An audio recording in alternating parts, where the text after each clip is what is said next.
capítulo de la temporada lo trataremos desde otra perspectiva. Una amiga que quiero y respeto mucho escribió hace poco un artículo sobre la polarización de información y cómo los algoritmos afectan lo que consumimos.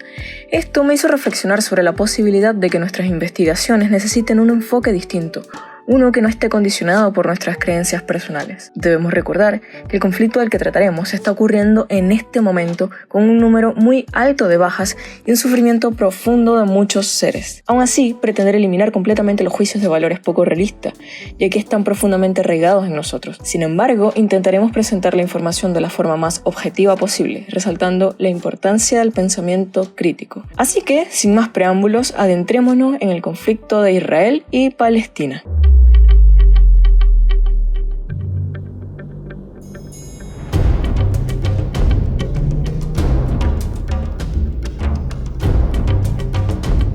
Este combate tiene dos contendientes principales, el pueblo judío y el pueblo árabe. Sin embargo, es tan complejo que cualquier resumen corre el riesgo de quedarse corto. Por ello, les pido de antemano que si consideran que omitimos alguna información relevante, nos lo hagan saber a través de nuestras redes sociales.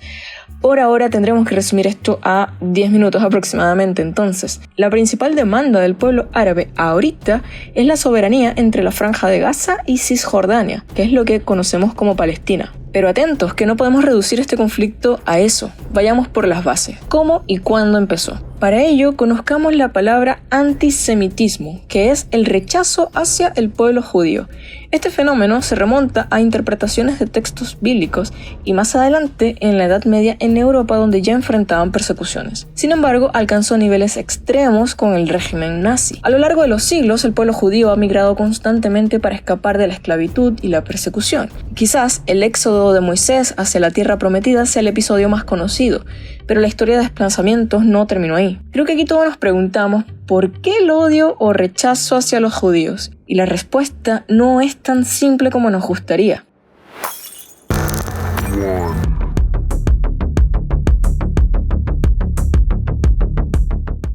Una posible razón es que se les ha culpado históricamente de la crucifixión de Jesús, lo que generó un resentimiento transmitido de generación en generación. Otra razón es que las prácticas y creencias únicas del judaísmo los diferenciaban de la mayoría cristiana y musulmana, haciéndolos objeto de sospecha. Además, el estereotipo de que los judíos son económicamente exitosos ha intensificado el resentimiento, convirtiéndolos en chivos expiatorios durante las crisis. Como resultado, han tenido que huir y cambiar de tierras durante siglos. Sin embargo, hubo un imperio de tolerancia religiosa que les acogió y les brindó refugio hasta el siglo XV. ¿Adivinas cuál es? El Imperio Otomano.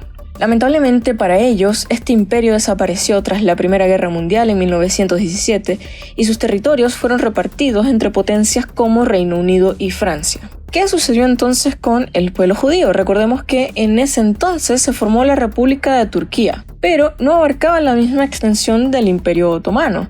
Y además, para establecerse, requirió una homogeneización cultural. Es decir, los judíos, junto con griegos y armenios, enfrentaron una creciente presión para asimilarse a la cultura turca. Aquellos que no quisieron o no pudieron adaptarse, emigraron a Europa y algunos a América del Sur, como Brasil y Argentina. Aquí en América no hubo mayor drama, pero en Europa se estaba formando lo que sería el peor régimen del siglo XX. Los nazis, aunque el régimen estalinista le compite cercanamente por el primer puesto.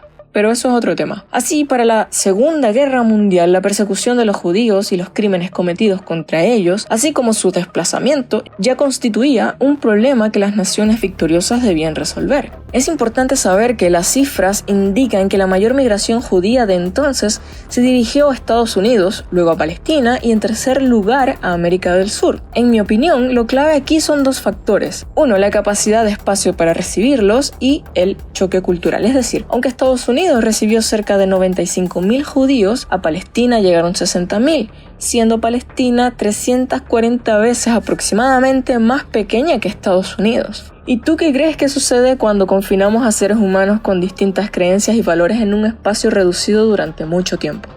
problemas. Los horrores del Holocausto generaron una especie de simpatía internacional hacia la causa sionista, lo que aumentó la presión para establecer un Estado judío en Palestina después de la guerra. Pero, ¿por qué se eligió Palestina y no Estados Unidos o los países de América del Sur a los que también emigraron? La respuesta está en una conexión histórica. Estados Unidos, Brasil o Argentina no eran consideradas las tierras prometidas. Además, ya en 1917, los británicos emitieron la Declaración de Balfour, que expresaba su apoyo a la creación de un hogar nacional para el pueblo judío en Palestina para ganar el apoyo judío durante la Primera Guerra Mundial. Así, tras la desintegración del Imperio Otomano al final de la Primera Guerra Mundial, la Liga de las Naciones otorgó a Gran Bretaña un mandato para administrar Palestina. Esto permitió a los británicos implementar políticas que favorecían la inmigración judía y el establecimiento de instituciones judías en la región, a pesar de las promesas contradictorias que alguna vez le hicieron a los árabes. Por supuesto, esto sigue pareciendo o siendo injusto para el pueblo árabe. Así, en 1948, con el respaldo de Estados Unidos e incluso la Unión Soviética, se dividieron las tierras entre Israel para los judíos y Palestina para los árabes. Bien, hemos llegado al final de la primera parte de este conflicto. Si deseas conocer qué sucedió en las décadas posteriores, te invitamos a escuchar la segunda parte. Gracias por acompañarme en Pedazo de Historia. Nos escuchamos la próxima.